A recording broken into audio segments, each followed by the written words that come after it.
Hello, hello, hello. All right, let me see. Hi, John. Hi, John. See if you can hear me. Hi, John. Okay, there you are. Well, oh, well, oh, well. Hello. Hello, everyone. Good to see you. Good to see you. What's up? We're just chillaxing. Saturday night or Saturday day. Hold on. Um, I am gonna be doing a late night live tonight. I don't know what time. First, bye bye. Hey, bye bye. Hey, bye bye. I'm gonna be doing a late night live. I think I have scheduled it at 11 p.m. Eastern time, but I'm not. It's probably gonna be later. Um, I just want to do a live just to hang out, chillax, laugh, listen to music, things like that tonight. Um, because I think a lot of us need that right now, especially what's going on in the community here. And I don't know, I'm not going to sit here and talk about Natasha, but I'm going to bring this up. Um,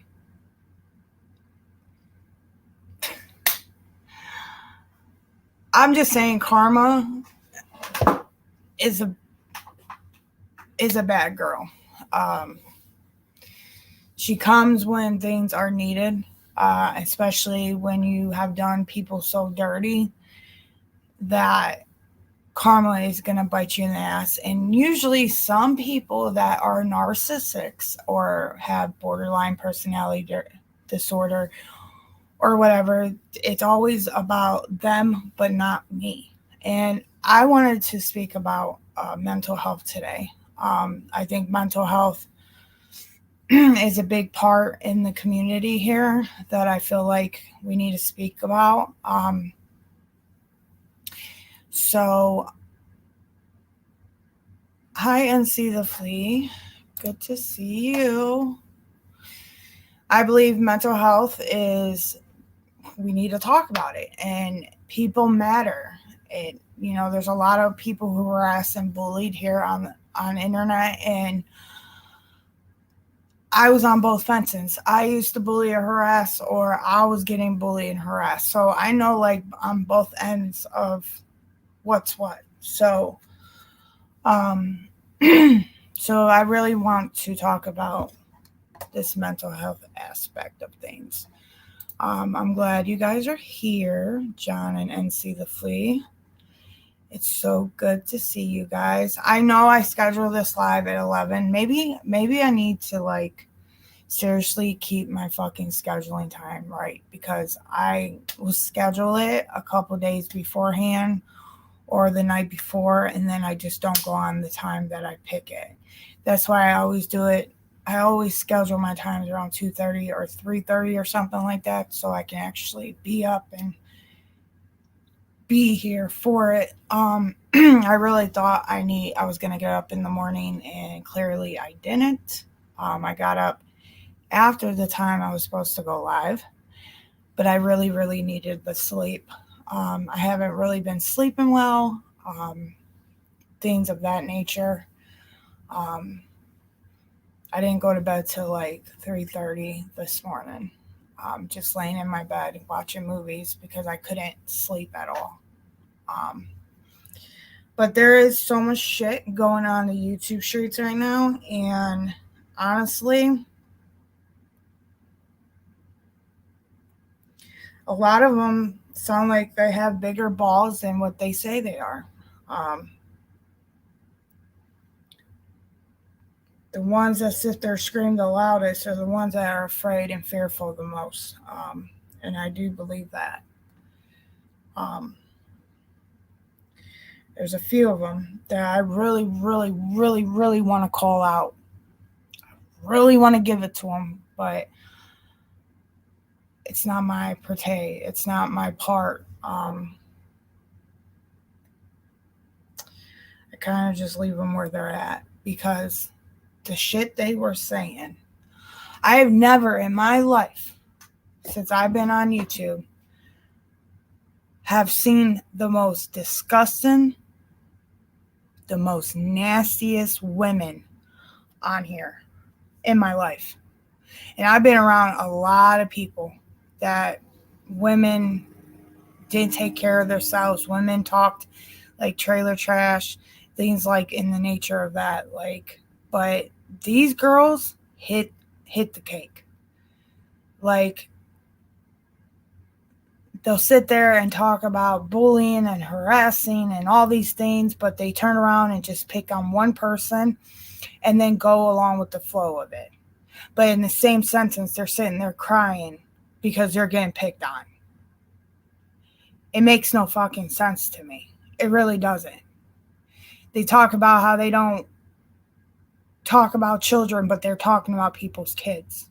It blows my mind because you want to hurt the person. You don't care what you use to weaponize it. You want to hurt the person. With mental health, I always feel alone, even if others are out there. Yeah. And that's honestly, NC the Flea, how I feel right now. I feel like I am completely alone when I'm around, people. I do feel that I'm alone sometimes. Like, everything's colorful and I'm dark. Like, I feel like I'm in a cartoon magazine or something. If you call them out, it will make our life any better. It might give them 5 minutes of glee, but that's it. Quickly goes. Yeah. And there isn't no point of calling these people out. You know why? Because they're doing it themselves. They're showing their own asses off. And subscribers that subscribe to their channels, they keep egging it on. Like, they keep, talking shit. So when the creator sees a comment, they can use the subscriber's voice and be like, blah, blah, blah, blah, blah, blah, blah, blah. That's how they sound. Blah, blah, blah, blah, blah, blah, blah, blah, blah, blah. Like, shut up. It's just like, does anybody else got better things to do than hearing blah, blah, blah, blah, blah, blah, blah, blah, blah, blah. That's all you hear. Hi, Gwen. Once you call once moron out around the corner, another moron appears. No shit. And they do. And they really, really do. All right, so I want to share. Let me get here.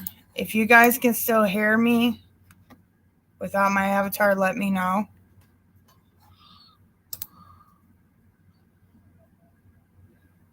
And if you can see this, let me know.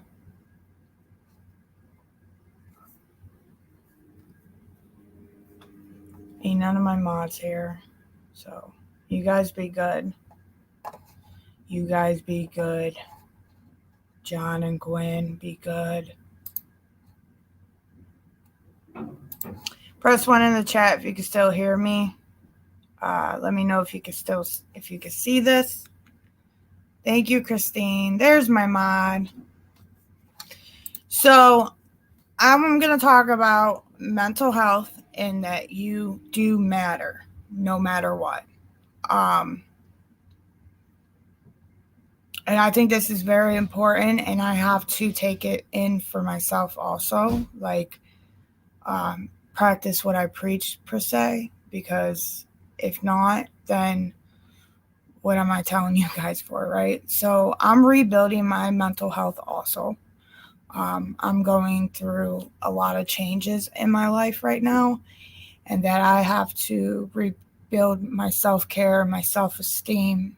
But the first thing I have to take care of is forgiving myself and working on my mental health. Those are the two of the main important ingredients to forgive yourself and letting go.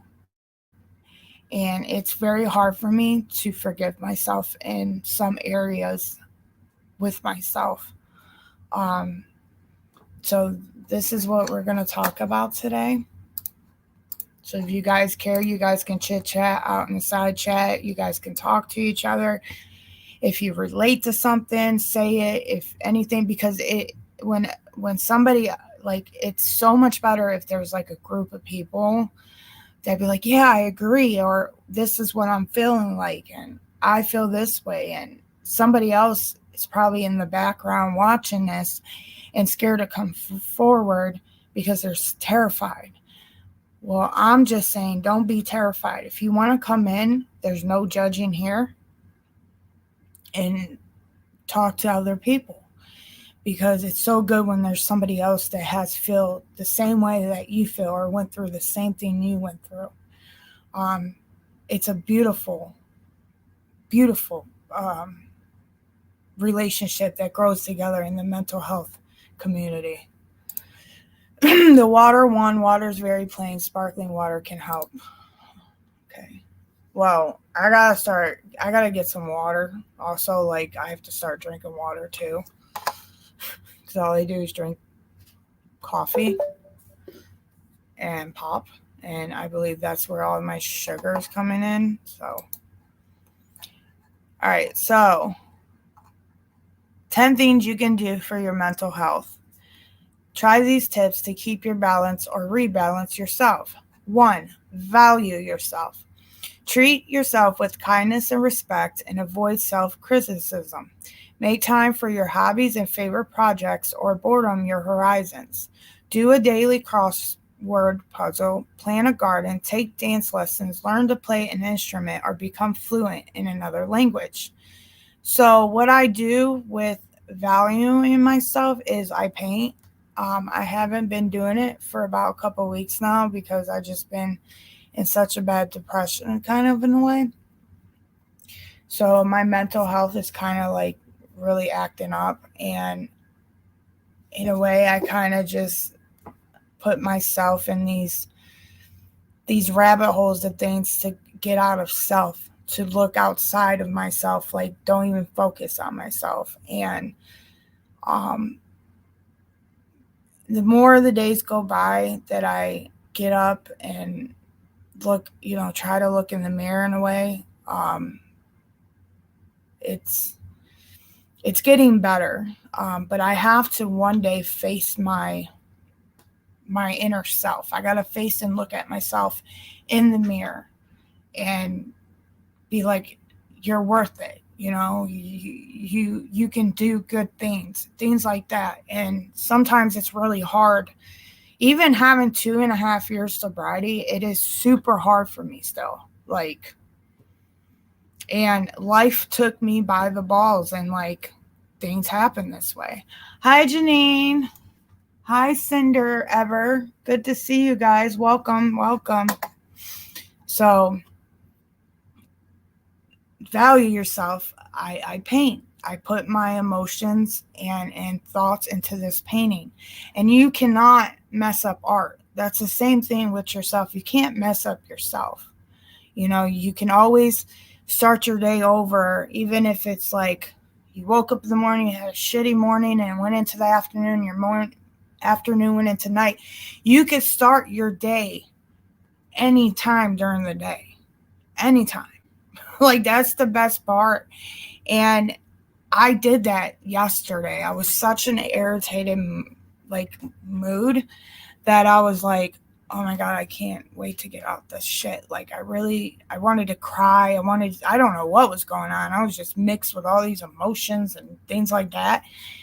And I took a breather. I breathed in 3 times, breathed it out, breathe in, and then breathe it out. And then I was like, feels so much better.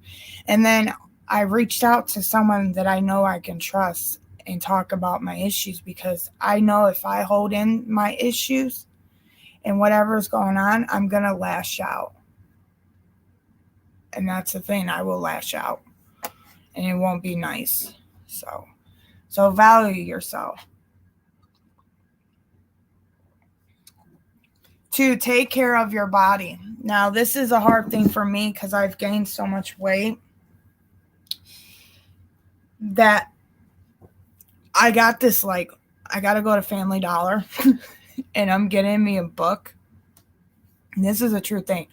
I'm getting me a notebook and I'm going to go online and I'm going to figure something out, like a routine, get up, wash my face, do some meditation, take a shower. Well, no, not take a shower yet. And then go for a walk around the block a few times. Then come in, do some like sitting with self and, reaching and like stretching or whatever, and put some exercise in my body and take some vitamins and things like that, because I've lost myself in this depression, right? The outside, I can be like happy and go lucky and things like that, but inside I'm dying and I don't like the feeling at all. I don't like how I'm feeling. My hobby is YouTube. I love being with people. I love talking to people. So like me coming on here and doing this helps me in so many ways, because I see you guys in the chat.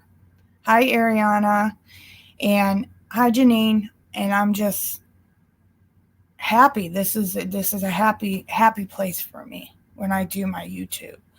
So, but then when I log off, it's like, okay, I'm back to self. And that's where I got to work with self. I definitely got to work mentally, physically, emotionally, and spiritually. So take care of yourself. Taking care of yourself physically can improve your mental health. Be sure to eat nutrient meals. Avoid smoking and vaping. Yeah, I smoke. So slow down on smoking if you do smoke. Drink plenty of water. Exercise, which helps to decrease depression, anxiety, improve moods. It definitely does. I used to work out like a year or so ago. I used to work out every day at Plant Fitness, and I'm telling you, the pain that I had going on through my body and my depression, my happiness went up. Like I felt so good about myself. It was like a high that I always wanted to keep. And it was like the best feeling in the world. Get enough sleep. Researchers believe that lack of sleep contributes, sleep to a high rate of Get enough sleep. Researchers believe that lack of sleep contributes to a high rate of depression in college students. So if you have really less sleep, you're going to be super exhausted in the morning. You're going to be super tired, and you're not feeling anything. So 3, surround yourself with good people. People with strong family or social connections are generally healthier than those who lack a support network. And it is, because if you don't have a support network, or you're not around people and you're isolated, and there's a point to be isolated in a good way, but in the bad way, like completely isolated from the world, no on the internet, not talking to nobody, not being around people, it's going to fuck with your mental. It's going to mess with you. And then you get in this big depression. And I know what that's like. Look what happened to COVID. People had to isolate, and people had to stay at home and see probably the same people, or don't have anybody else at all. So it put people in a depression. Make plans with supportive family members and friends, or seek out activities where you can meet new people, such as a club, class, or support group. And see, the flea said, talking to someone helps. It's important that person you talk to listens and respects your concerns, no matter how small the concerns may appear. That is exactly right. The worst person to talk to someone who will just tell you to pull yourself together or forget about it. Yep. Self-criticism is ingraining to us. We need to practice this. Maybe once every day, write down 3 things we are good at and do that every day, even if it's the same things we write every day. That is right. Amen to that. And see the flea. You're on fire today. 4, give yourself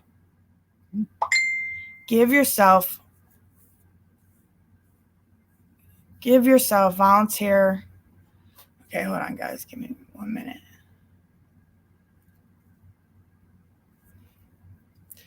Give yourself, volunteer your time and energy to help someone else. You will feel good about doing something tangible to help someone in need. And it's a great way to meet new people. See fun and cheap things to do in Ann Arbor for ideas. Okay. Learn how to deal with stress. Like it or not, stress is part of life. Practice good coping skills. Try 1 minute stress strategies. Do Tai Chi exercise. Take a natural walk. Play with your pet or try journal writing a stress reducer with your pet or try journaling writing as a stress reducer. So that's what I did. I went back to writing into a journal. I write all my issues and my problems or what my day has become. That has helped me. I love to write, so I can write if I want forever if I wanted to, but like it helps with that when if someone doesn't pick up the phone or does I don't have no one to talk to, I write in my journal. Um like I said, take a walk, take some breathers, tell yourself you're fine, you're okay, it will get better, I will be done, things like that. Um, there's things on the internet you can look up to help you through this, color, things like that.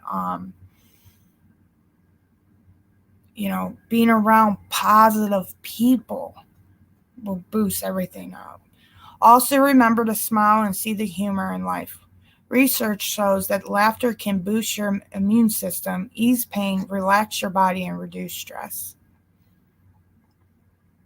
Quiet your mind. Try meditating, mindfulness, and or prayer. And I do this every morning. I get up, thank God, thank my higher power for what he's doing for me. Thanked him for letting me having another morning in a day. I have a meditation book I do. I start meditating again. And then I take some time to myself in the morning or when I wake up to ease my mind with no phone, no laptop, no nothing, just my coffee and the outside where the nature's at, and just hear everything and just close my eyes and listen for like 5-10 minutes.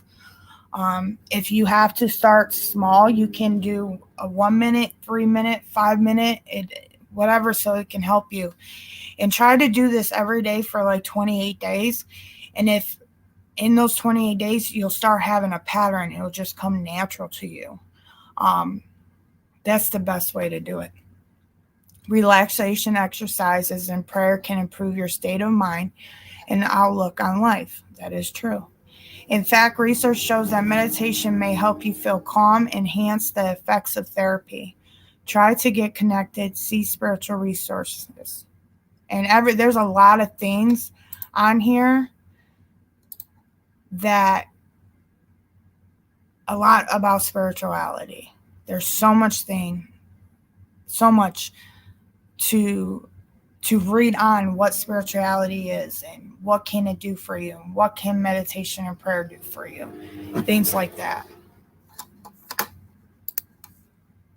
Number 7, set realistic goals. Decide what you want to achieve academically. I can't even read today. Academically. This word right here, guys. Oh my God, I suck at reading. There it is. Decide what you want to achieve, that word, professionally and personally, and write down the steps you need to realize your goals. Aim high, but be realistic and don't overschedule. You'll enjoy your tremendous sense of accomplishment and self-worth as your process towards your goal. So, can help you develop goals and stay on track.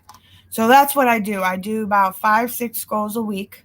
And it's the smallest ones because I've lost touch in myself for a while now. And like, I have to get back to that routine again. And that's what I'm doing. I'm going back to that routine again. Back up the monotony.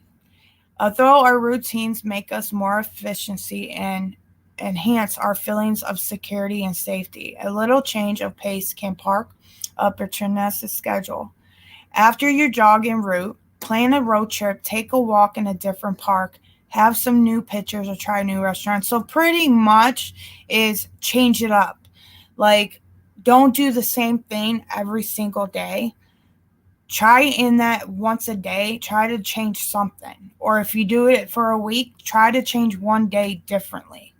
That'll help spice up whatever you got going on mentally, physically, and emotionally. You don't want to be stagnant. You don't want to just be still. You have to do things differently. Avoid alcohol and other drugs. Keep alcohol use to a minimum and avoid other drugs. Sometimes people use alcohol and other drugs to self-medicate. We all know this. But in reality, alcohol and other drugs can aggravate problems. So we all know what alcohol and drugs can do. It's an addiction. It's a disease. It's not a good thing at all. Get help when you need it. Seeking help is a sign of strength, not weakness. And it is important to remember that the treatment is effective. People who get appropriated care can recover from mental health and addiction and lead full, rewarding lives. So if you need to get help, you can get help. Like, reach out, ask for help. You know what I mean? Let me go in the group. Talking to someone helps. It's important that a person you talk, listen, respects your. Yeah, I already read that. Okay. Let's see. John. The worst thing, talk to someone who would just tell you to pull yourself together, forget about it. Yeah, that's not a good thing at all. Sorry, my internet keeps out. It's so stormy here. I understand. Give me 1 minute, guys. I'll be right back. Talk among yourselves. Please don't leave. I'm going to warm my coffee up. So here, I'll put some music on, guys. So you're not here sitting here quiet.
All right, I'm back, guys. Can you hear me? Can you hear me?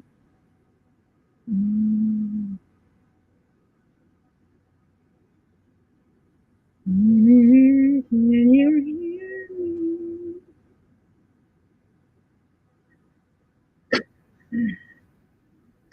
I don't know what happened for live last night. I don't know what happened for. Oh, I'm sounding like a robot. Hold on, guys. I'll be right back. I don't know what happened for. Oh, I'm sounding like a robot.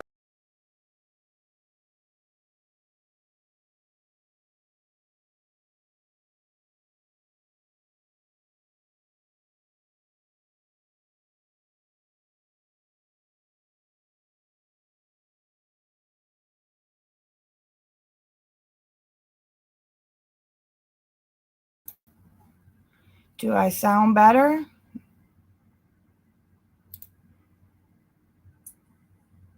Do I sound better? There it is. There we are. Yay. Woo! What happened to her live, Gwen? Do you know? Let me see. I am giving you 1 go a day. You must drink 1 cup of water every day, anytime. If you don't do this, I will never talk to you again. Ah! Why would you say that? That's not even cool, man. Ah! I used to drink water all the time. I used to drink water like at bedtime because I know I gotta go get some water. Like I gotta buy bottles of water. And I think I'm gonna do that.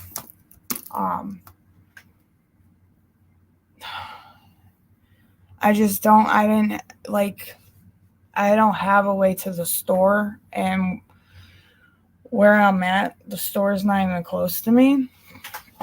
So, ouch. So, I don't know. Cassie. It's gone. I fell asleep when she was live. I wanted to listen to the rest. See, I left last night out of her live. I had to do my case, my true crime case. And then I went back over there for a little while, and then I went to bed.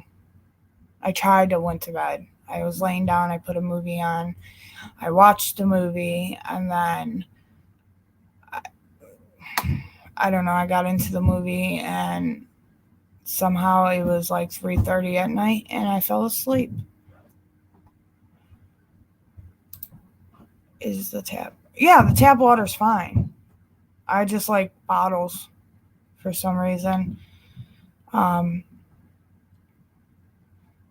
Teresa. There's my bestie. My bestie. Okay. Let me see if there's a mental health. I will NC the fly. Or the flea, sorry. I will drink water every day if you want me to.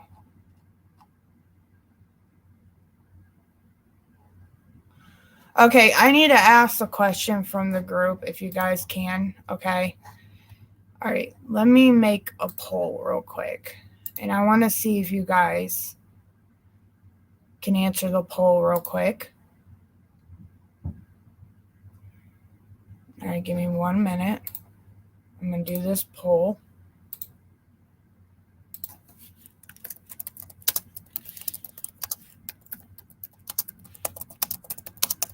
Okay.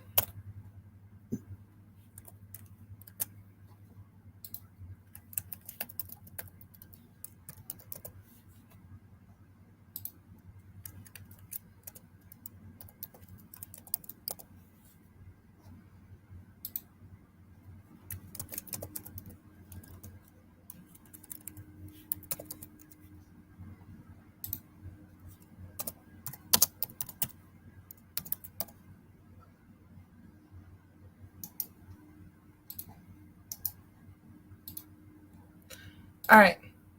So I just put in a poll. What do you deal with the most? Depression, anxiety, manic, and bipolar. Can you guys hit that real quick? Do the thing real quick, and we will put up a video.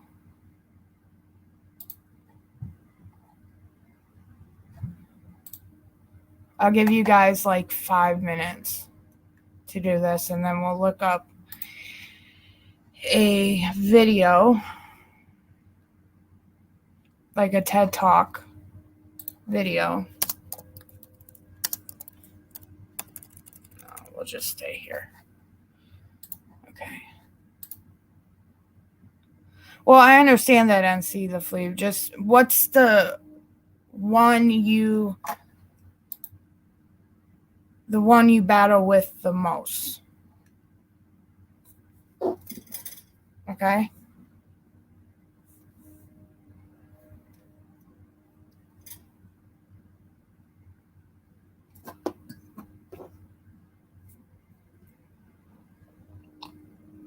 I'll give you guys like 3 minutes.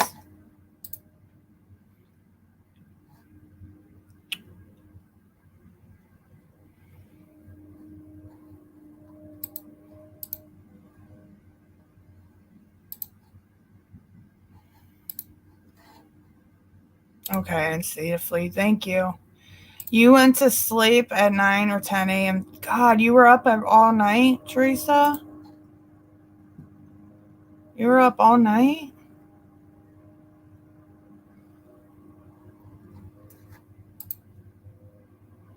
Okay. So I'm going to keep the poll up. So we're going to do anxiety. Okay. Now let's do this real quick.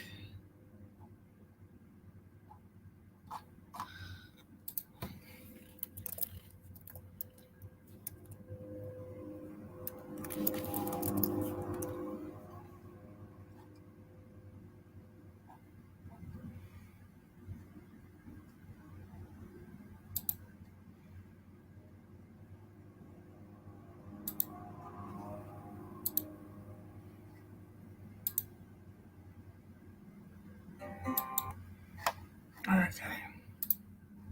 I hope I don't bored you guys. Give me. Yes, anxiety includes fear. Fear. Yes, it does. Yes, it does.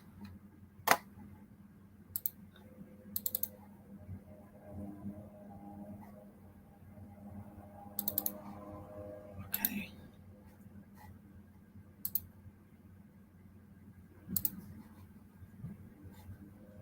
All right, here we go.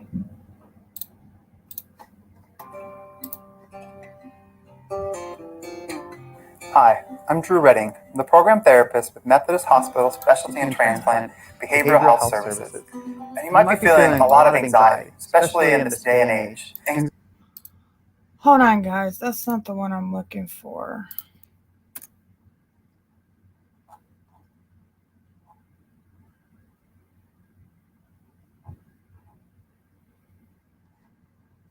Okay, here we go. Let's try this one. It's 19, 20 minutes long.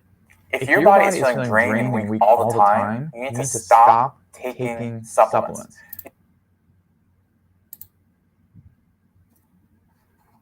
There it is.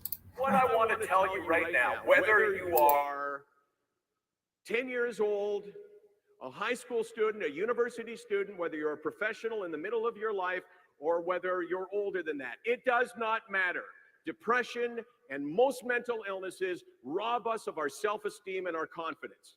And that's the one thing that people don't often talk about, because everybody wants to think that you want people to think that, hey, you know, I got everything under control. I'm cool. I'm not nervous. I'm this, I'm that. So we all walk around with this swagger. Very seldom do we hear people say, you know what? When I'm struggling, I do not believe in myself. Point number two, besides the fact that we lose self-esteem when we suffer from a mental health issue, we all do the same thing. We wear the mask. And it is so incredibly frightening when you realize that the people around you, the person that's sleeping beside you, the person that's down the hall, at your dinner table, wherever you are, that person is only showing you what that person wants you to see. So I could be up here on a bad day and you'd think, hey, what's that guy talking about this mental health issue? Man, that guy. So I'm going to let you guys, watch this, listen to them, because this is anxiety and depression in older adults like we are. I think most of us are over the age of 30. Some of us are probably going through a midlife crisis. Some of us are probably going through some stuff that's going on at home. And I really want to play this video. And I feel like this video has taught me some things also when it came to my depression or my anxiety that I do have. Please don't hesitate in the side chat. If you have comments, concerns, questions, please do that. I'll star it and we'll talk about it afterwards. But I really do believe that there's a way. And I'm not saying that tomorrow you're going to wake up or later on today you're going to be like this whole new person. But please try to do better. Try to look at yourself and be like, these are the issues. Pretty much it's a lot of fear that we don't want to face with ourselves. We are our own worst critics. We are our own worst enemies when it comes to trying to get on self. We can be easily to judge others and be easily to tell someone else about something, but telling us something is the most horrible thing. Because we're so scared of ourselves. We are fear if we feel a certain way, if we felt different. That's uncomfortability. When you're uncomfortable in self, then that's a good thing. When you're doing everything right and it's an uncomfortable feeling, like being positive, being spiritual, being loved, that you literally love yourself, and that's so uncomfortable because we're so easily to tell someone that we love them or they look beautiful in this. But when we get it or we tell ourselves, it's so fucking uncomfortable, but it's the best piece of information. Like, it's the best thing in the world. And then we'll start getting comfortable in our own skin. And that's the best feeling in the world. And I do believe if we come as a community and come as together and come reaches, help each other up, then I do believe something good can happen. So let's watch it.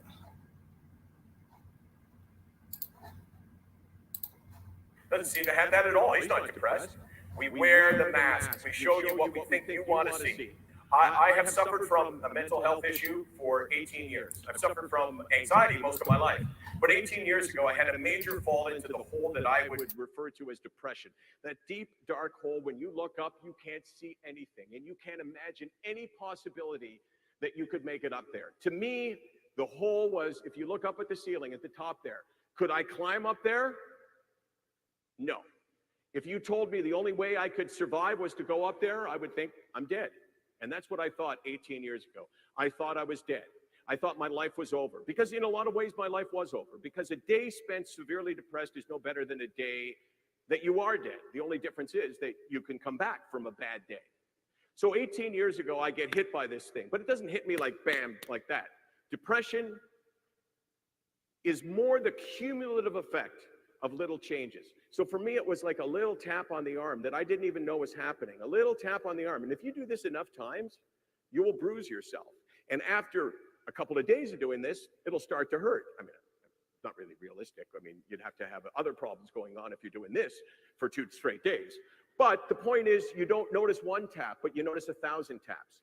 It's like you're in the bath and the water is warm and it feels good.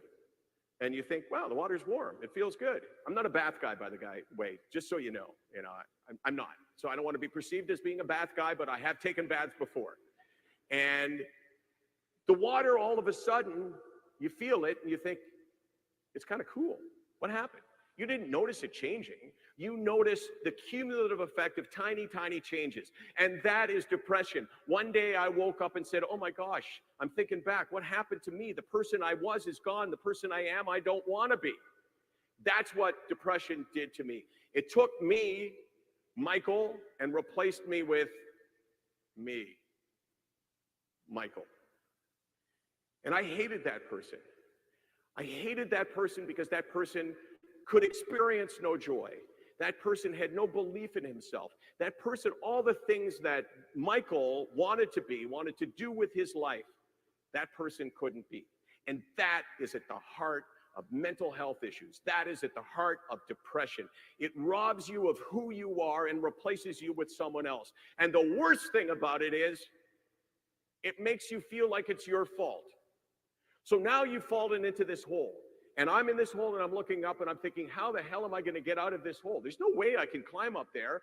And worst of all, this is my fault. I put myself into this hole. And even worse than that, it's my fault that I can't climb up. That's what depression is. It's this feeling of being totally lost, having lost yourself, and blaming yourself for it. So, my name is Michael Landsberg. I suffer from a mental health issue, depression, anxiety. You could throw a couple others on, but for me, it's mostly depression with a little bit of anxiety. I have suffered this for 18 years. I am on medication today.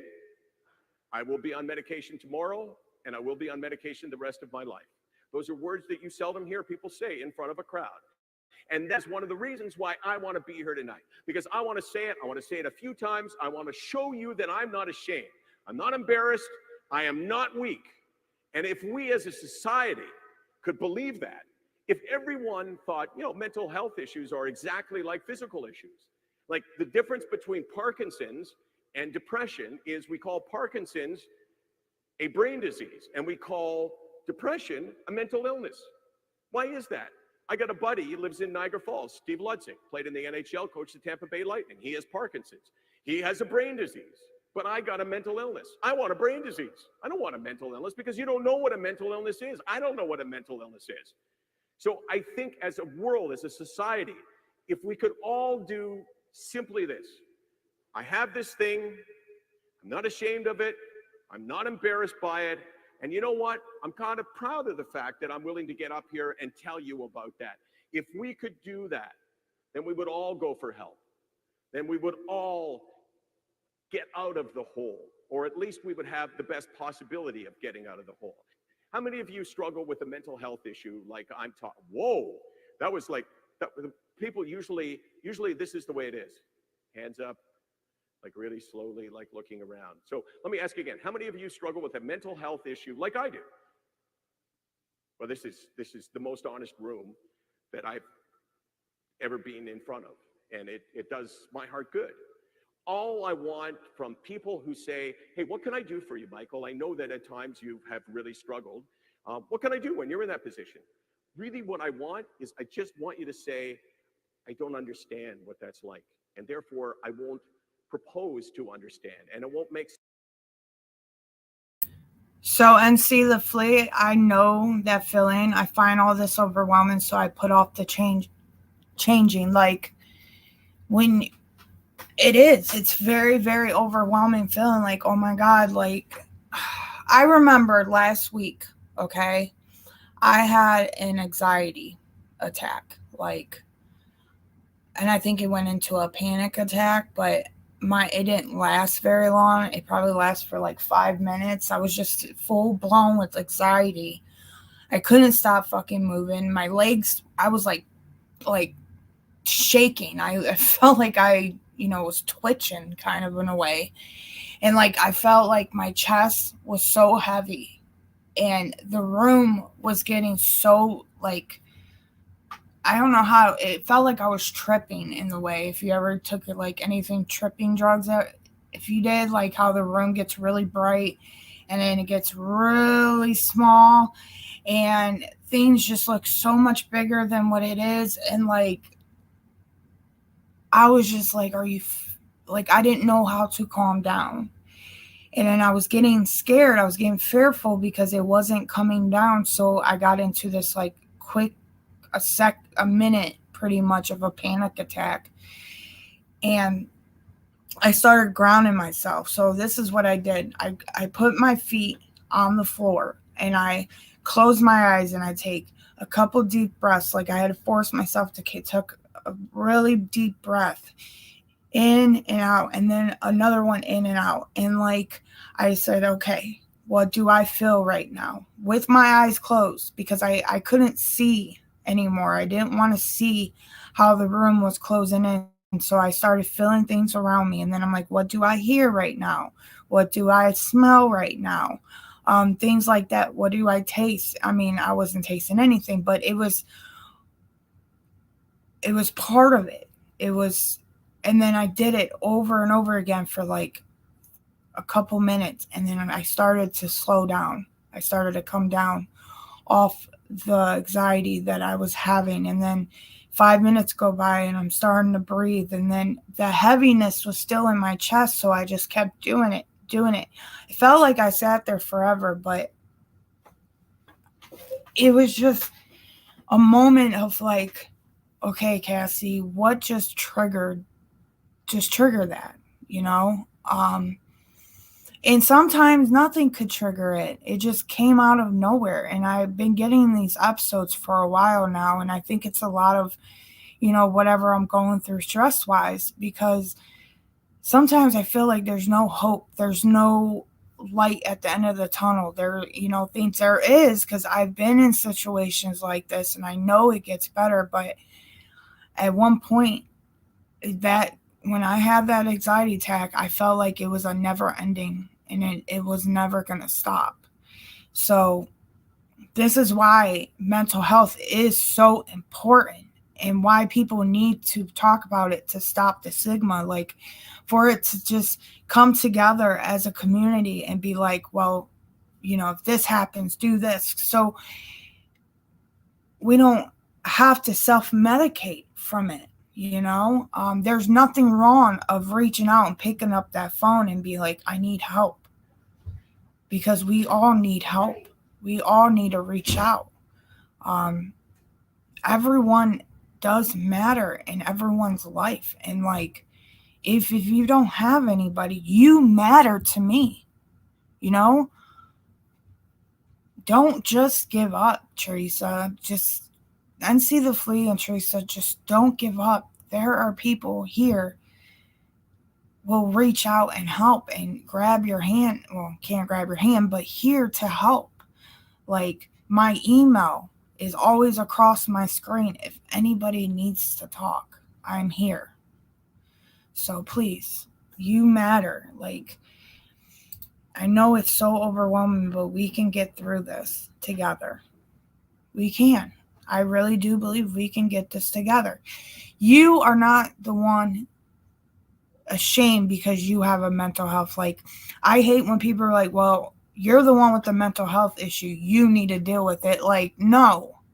That's just like telling an active addict that you're a piece of shit because you're doing drugs. You couldn't be a man or a woman about shit, so you had to go get high to self-medicate your own issues because you couldn't get no help. Like, no.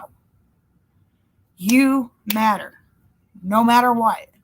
Even if you relapse, if you're in active addiction, if you got untreated, mental health illness, there's always help out there. There's so much help out there. There is. And there's people, seriously, that are just like me or you that has these issues, that are going through it as we speak, right now. Like, it's a true thing. All right, here we go. So please, you matter to me. Yes, everyone matters. They're probably true, but I suppose at the individual in the world of 6 billion people, it's easy to feel not important, right? My depression comes to mine does too, Teresa. It slaps me like it's like I'm still here. You know what I mean? It's the most horrible feeling, but at the same time, you are worth so much and more. It is. All right, here we go. Suggestions based on my own reality. That, for me, when people say, as a caregiver, what can I give to someone who's struggling? That's the biggest thing, is the understanding that we don't speak the same language, and there is a barrier that exists between us that will never come down. How many of you either suffer from or care about someone who suffers from a mental health issue? Pretty much everybody in the room. What other health issue would there be that would be that widespread, that would still be under the table, that we would still, as a society, know that more than half the people that suffer from the illness that I suffer from, and many of you suffer from, will never tell anyone about it, will not go for help, will not share with their family. They will live in pain and suffer. My words to you are, fight for your happiness. Brain disease, thank you. Brain disease is not often easily treated. Let me tell you the story of how my life got changed, because it was 2008. I had my last fall into this really deep, dark hole of depression. And I can remember being in the Marriott Hotel, room 521, sitting on the edge of the bed at 4 a.m. in the morning and thinking, I am in so much pain that I don't want to live. Now, there's a difference. I was not contemplating taking my own life because I'd been through this before. I had suffered that deeply and had been brought back. Now, I lost confidence that I'd be brought back, which is part of the illness. You always think, well, this time it's not going to help, or I'm going to be the one of the ones that won't. It makes you very pessimistic. But I remember sitting on the edge of the bed thinking, this pain is terrible. But I never talked about it publicly.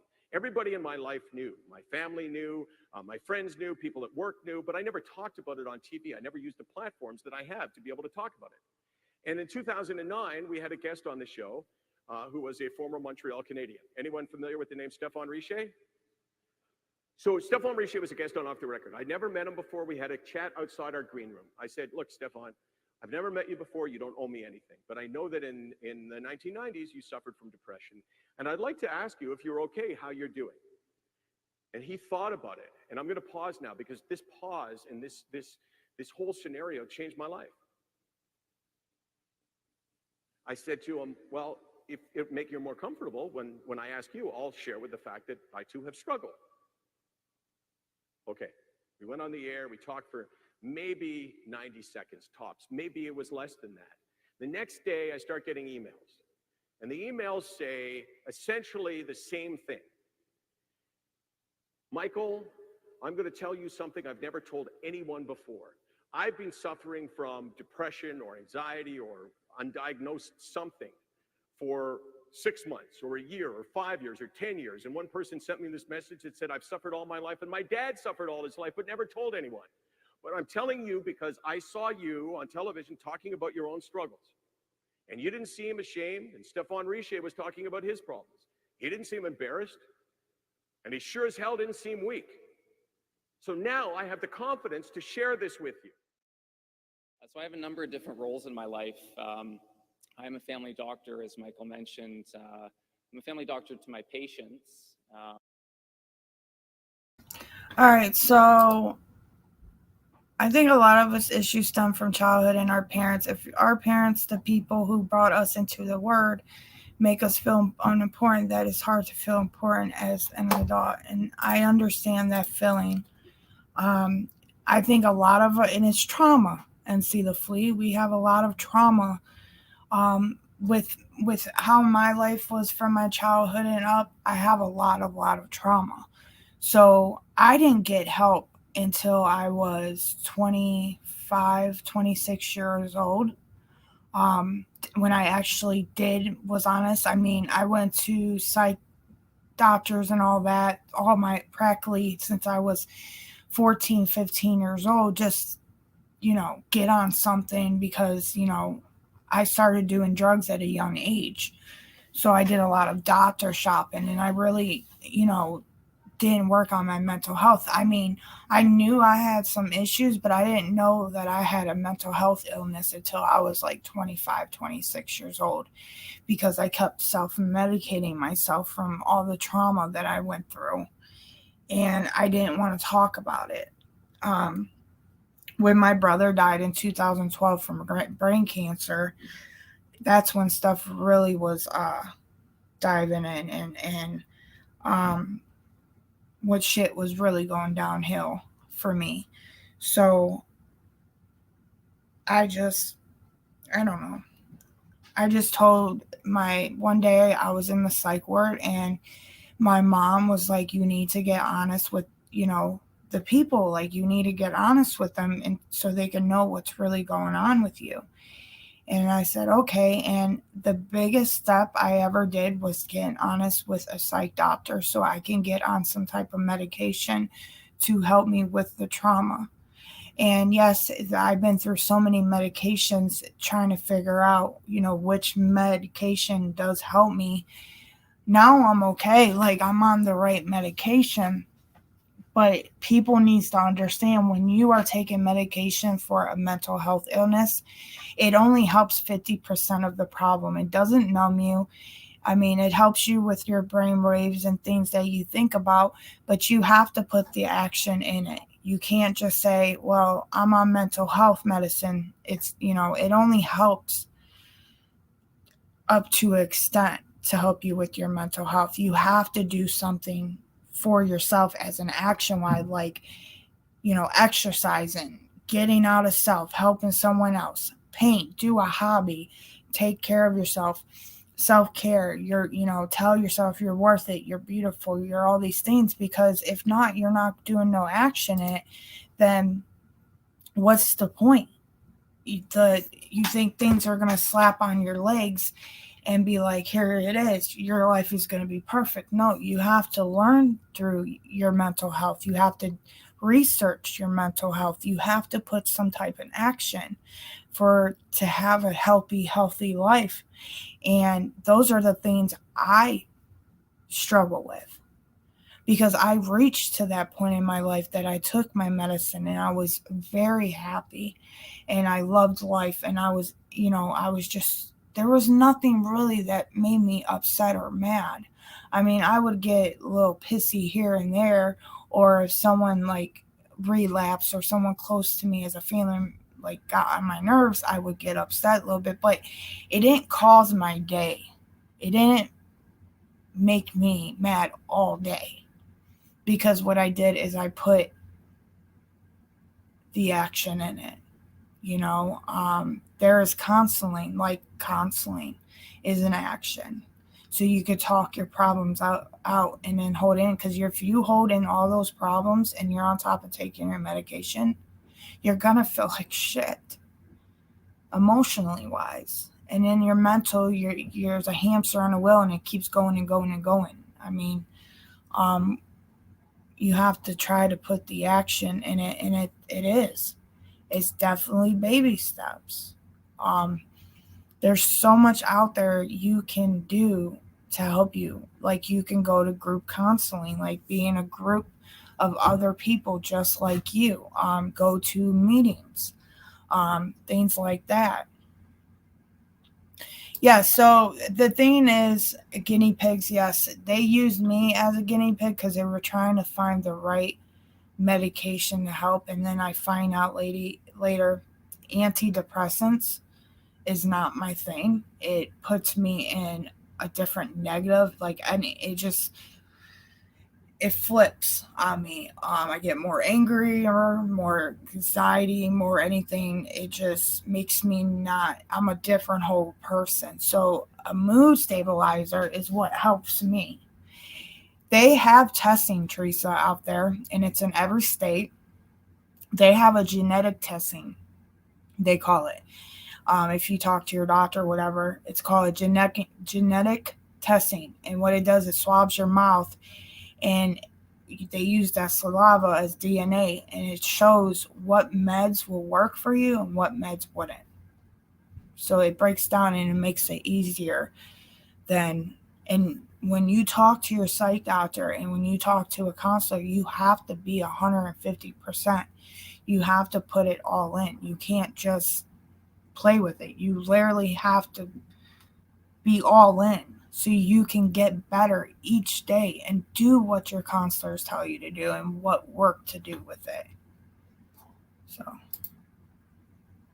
yes, they do. I can't tell you that my meds can work for any of your meds because I don't know.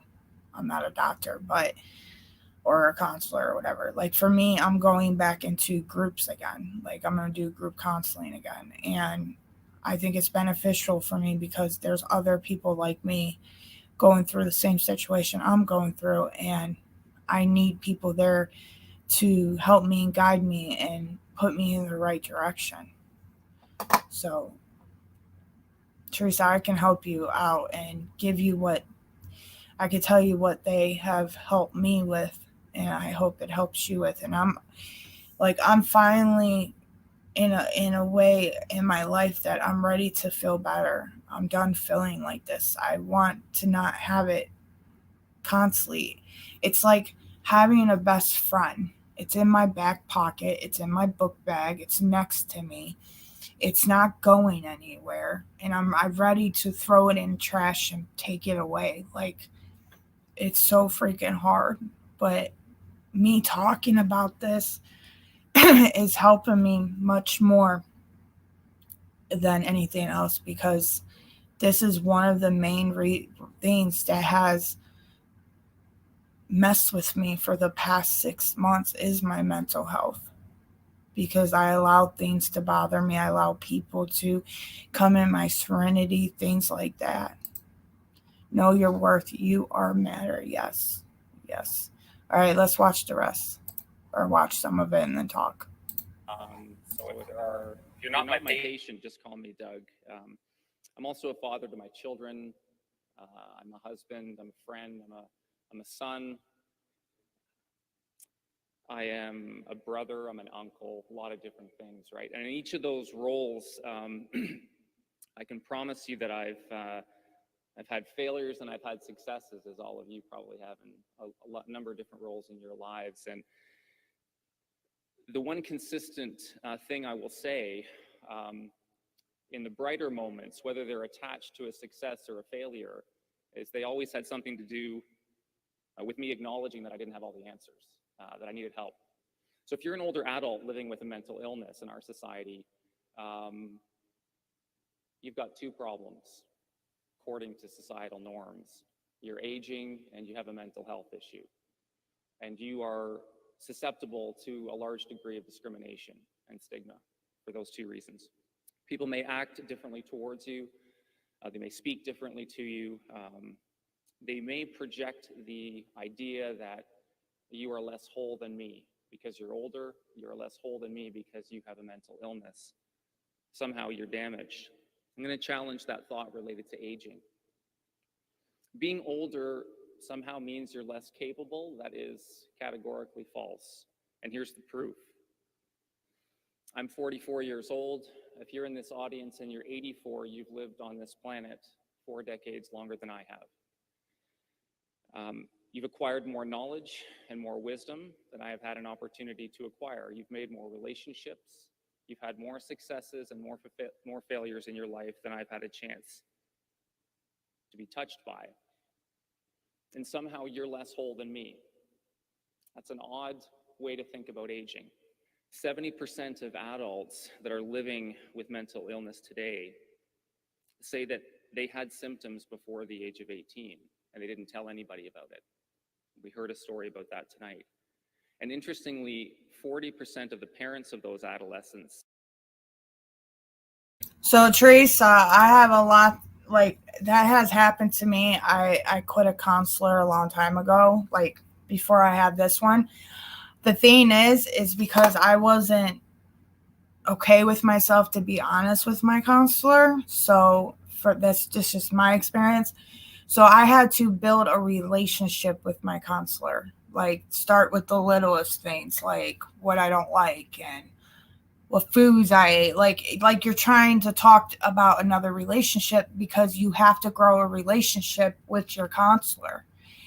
And then you just talk about whatever is on your mind, like what triggers you and stuff, like little things like that. And you'll like grow a relationship with your counselor. I do believe. That's what happened to me. That's how I met my counselor. I didn't like the one I had, so they switched me to him. And I've had this counselor for up to 4.5 years.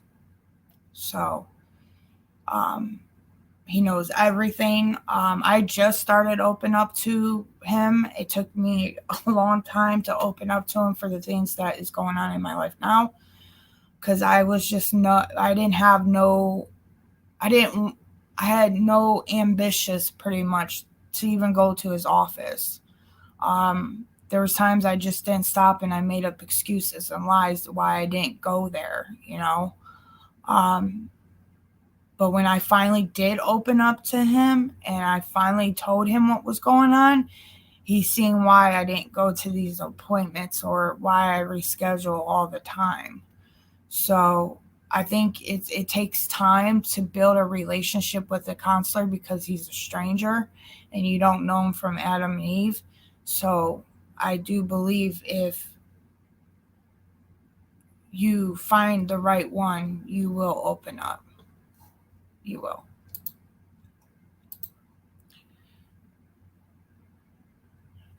But it's like taking medication.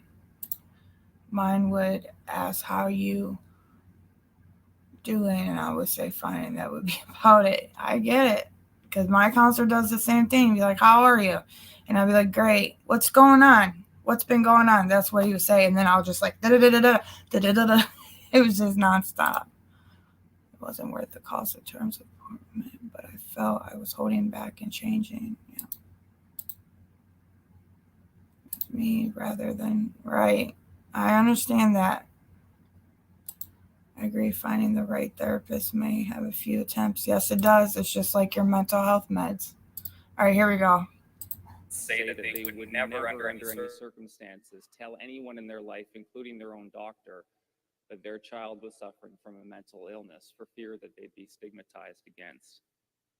So we've got to do better. And so as a healthcare provider, the best way, or the only way I know how to start, and what I would promote to any healthcare provider in the audience tonight, we can battle our own projected discrimination by putting the person ahead of the illness.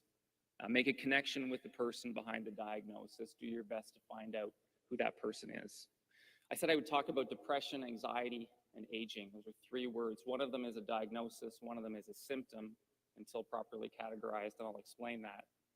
And one of them is a success, and I'm going to start with a success. In Canada, aging is a success. Aging is not a disease. Stop talking about getting old like it's something we need to treat. Any country in the world would give almost anything to have an average life expectancy of 82 years and a quality of life like we have in Canada. When I hear phrases like, what are we going to do about this aging crisis? It makes me want to pull my hair out. This is not a crisis. This is a victory. Yes, there are problems with the system. There are challenges that we acquire as we get older. But the language we use, talking about a white wave and a silver tsunami coming, like this whole cohort of aging baby boomers is somehow a huge problem that we just have to deal with. No, these are the people that have contributed most to our society. Aging is a success, and it's part of our cultural identity as Canadians that we should be most proud of. I know Suzanne Labarge was not able to be here tonight, but it is because of people like her, not just her generous gifts, but through her vision, that we're able to realize the promise of a society that truly values its older adult citizens. I think the work she is doing and the projects she is helping to coordinate are just unbelievable and really deserve our respect. A lot of people think that depression is an inevitable part of growing older. That is no, with capital letters, bold, underlined, 4 exclamation marks at the end. Depression is not an inevitable part of aging. They do not have to go hand in hand. 5 to 10% of older adults living in our communities, yes, do have depression. And that's a big number, and we need to have a system in place that can support them. But that means that the majority of older adults living in our society do not have depression. So when you see it as a friend or a healthcare provider, it is not normal, and it needs some attention, or it could benefit from that. What factors increase our risk of depression as we get older? Well, one of them is social isolation. That's a big one. Social isolation is an independent risk factor for major depression as we age. And that's important to think about, right? As a family physician, that's important for me to reflect on, but it's far more important that I know you have somebody in your life that loves you than I know what your blood pressure is.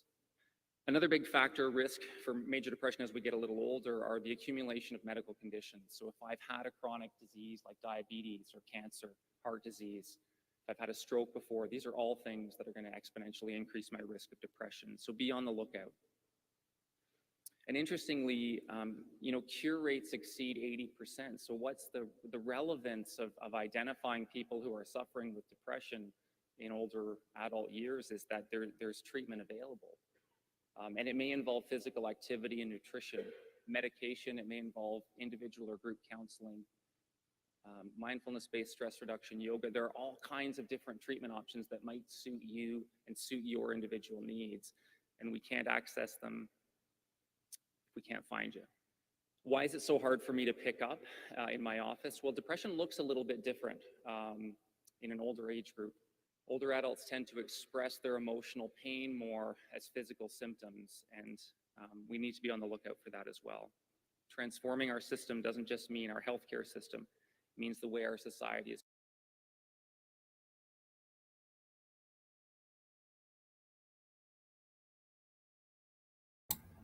Hey, Amber Lou, good to see you.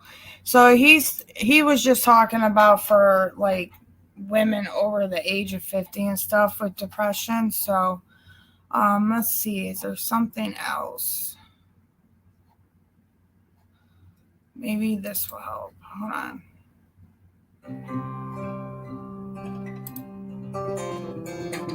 Hi, I'm Drew Redding, the program therapist with Methodist Hospital Specialty and Transplant Behavioral Health Services. And you might be feeling a lot of anxiety, especially in this day and age. Anxiety is something we all experience at times, but it can also be a severely debilitating illness. It's something that can cause intense fear and worry, as if we were in danger. And no amount of reassurance is going to help us to feel better. Anxiety is something that we all experience in our daily life, but it can also be a debilitating illness that causes us excessive and intense worry about everyday situations. No amount of reassurance from others can help put our feelings at ease. It starts to affect our ability to work, it affects us in social situations, and it can even affect our ability to function at home. Let's imagine we're on a roller coaster. Everybody's going to feel a little anxiety as we slowly rise to the top of that first hill. Some people are excited and can't wait for the drop. Some people want nothing more but to get off of that roller coaster as soon as possible. Our breathing starts to rise, our heart rate starts to increase. Now imagine if the drop never came. Imagine if you got stuck in that moment before the drop. Your mind never finds the peace to making it to the other side, and your body stays in that heightened sense of fear of the fall. Anxiety disorders can be caused by significant stressors we're going through, underlying biological factors, or even traumatic experiences we have that resurface in our memories, flashbacks, or dreams.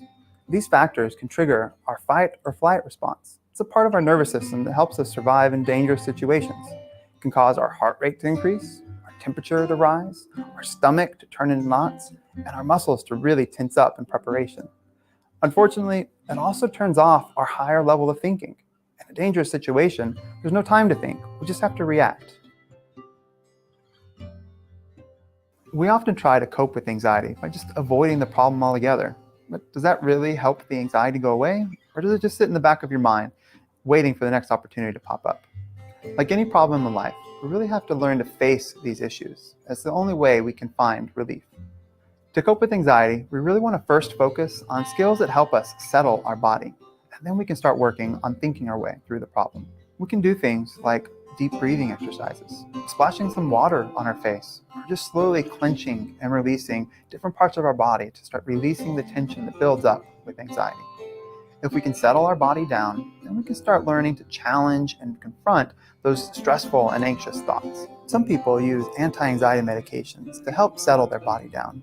But over the long run, this doesn't help decrease the frequency of the anxiety and also can increase the intensity. So learning to cope with these stressors in healthy ways with healthy behaviors is the goal of treatment.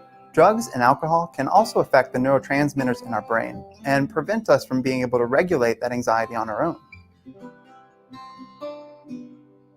Let's take a moment to practice a skill to release some of that tension that anxiety stores in our body. You can do something called progressive muscle relaxation. We're just going to take a moment to clench muscle groups in our body as a way of releasing that tension. So let's start at the top. We're going to clench all the muscles in our face and we're going to squeeze our shoulders for 5 seconds and then repeat. Then we're going to come down to our arms and our shoulders. We're going to curl in, just hold it again for 5 seconds. Finally, we're going to come down to our legs. We're going to lift our legs up, we're going to squeeze all the muscles in our thighs again for 5 seconds.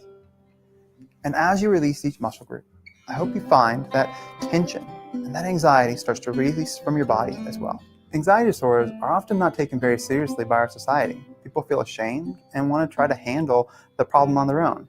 This leads to us avoiding dealing with our problems and the symptoms that come up. Maybe we crash and start to feel paralyzed by indecision. Therapy and support groups are a great way to learn with others how to cope with the anxiety and limit its effect on our lives. Here are some resources you can use to help yourself or somebody you love.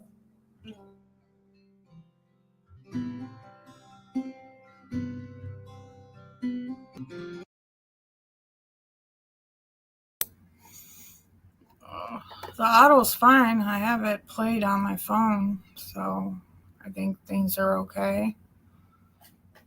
Well, I hope this was beneficial for everyone. I really, really hope you guys got a lot out of it today. I just believe people who deal with depression and anxiety are the most creative people in the world.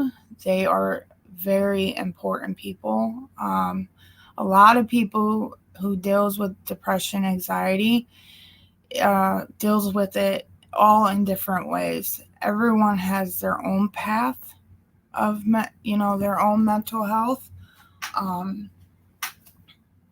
I do believe if you really reach out for help and take the steps onto it to help you, I do believe it will get better. Even knowing that I'm going through my own depression now and going through my own anxiety and my own mental health problems, I'm just very grateful. And that's another thing, like being grateful for things in your life that, thank God I'm not, on the street somewhere. Or thank God I'm not on drugs. And, I'm very grateful that I'm not out there doing the most raunchiest, weirdest shit. I'm just very grateful that I can be here and have a roof over my head and warm water and food in my belly, and just very grateful for a lot of things. I'm grateful that even though whatever situation that I get myself into, there is always a solution. I don't want to live in the problem. Living in a problem gets me in trouble, and I'd rather have a solution to it than have any type of problem with it. I want to be better. I want to get better. And that's why I love coming here on YouTube and talking to everybody about stuff like this, because I do believe everyone is going through some type of mental health problem or illness, and some of us don't like to speak about it because it's a lot of fear. And I do know that it takes time, it takes patience, it takes tolerance, to get where you need to be mentally, emotionally, physically, and spiritually on things. Baby steps, yes. I like what a preacher once said: in this life, we have to win the battle of the mind. Amen to that. One day at a time. I like that. In life, we have to win the battle of the mind.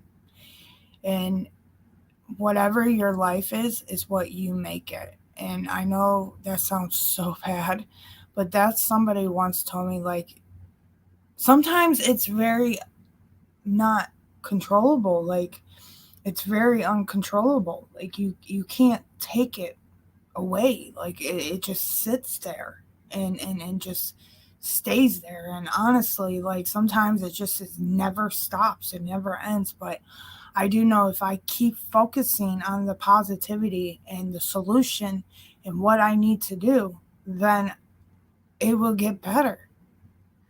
On top of being in recovery and having mental health illness, it's a battle, because I'm battling two things at once.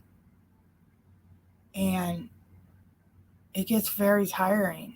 And that's why I'm starting to realize, like, my health, my goals, my health, exercise, take care of self, even if I have to brush my hair, wash my face, brush my teeth, things like that.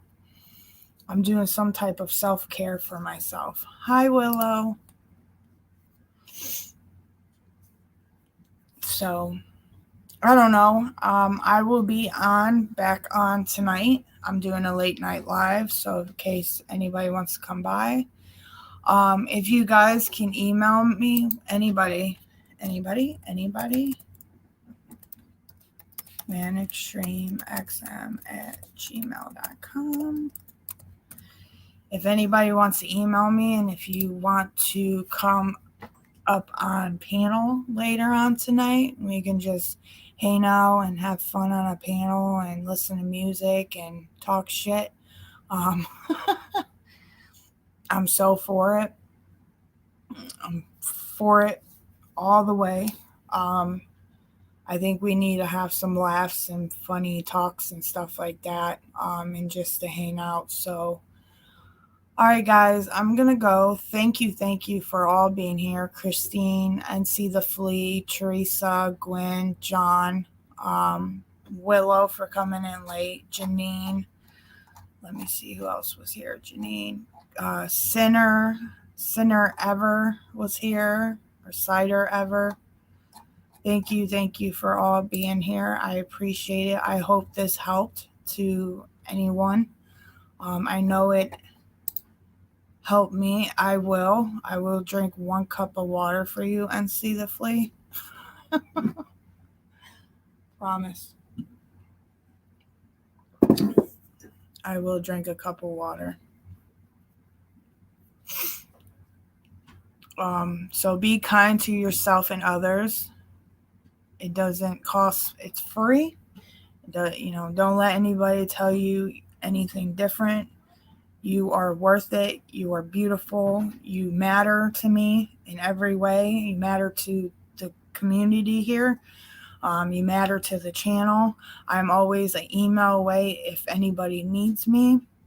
And just know I've been there on that road before, and I don't want anyone to feel that they're not welcome or they're not loved in some way, because I'm here. So you have one person beside you, and that's me. All right, guys, I'll be on tonight at 11 p.m. Eastern Time. Hit that likes button up or down. Make sure you hit the subscribe button. If you're not, hit the bell to all so you can get all latest notifications. All my links are in my About page, my PayPal and Cash App, and my Amazon wish list. If you guys want to donate or help with Skylar with clothes, Skylar stuff is still up there if anybody would like to help. On top of that, there is my Facebook page link up there in the About section. So if we are not friends on Facebook, it is manextremexm, like it's spelled here with the avatar that is on the screen. Please check that out. That's where I put all my updates up, or my community posts until I hit 500 on here. But thank you for being here. I hope everyone has a great day. I may be able to get a hold of Paddle Boat Willow. Oh my God, guys. We will deal with Paddle Boat when we go live later on tonight. One other go for you is to listen to Beautiful by Christina Aguilera one time every day. Thank you, NC the Flea. Yes. Christine will drop the links. She dropped the links earlier, so it's in the chat. Just look up. Everything's in my About section. I want to thank everyone for whoever's been donated. I appreciate you. So again, talk to you guys later. Musa Lasa Glasa Musa, and I'll see you guys later. Bye.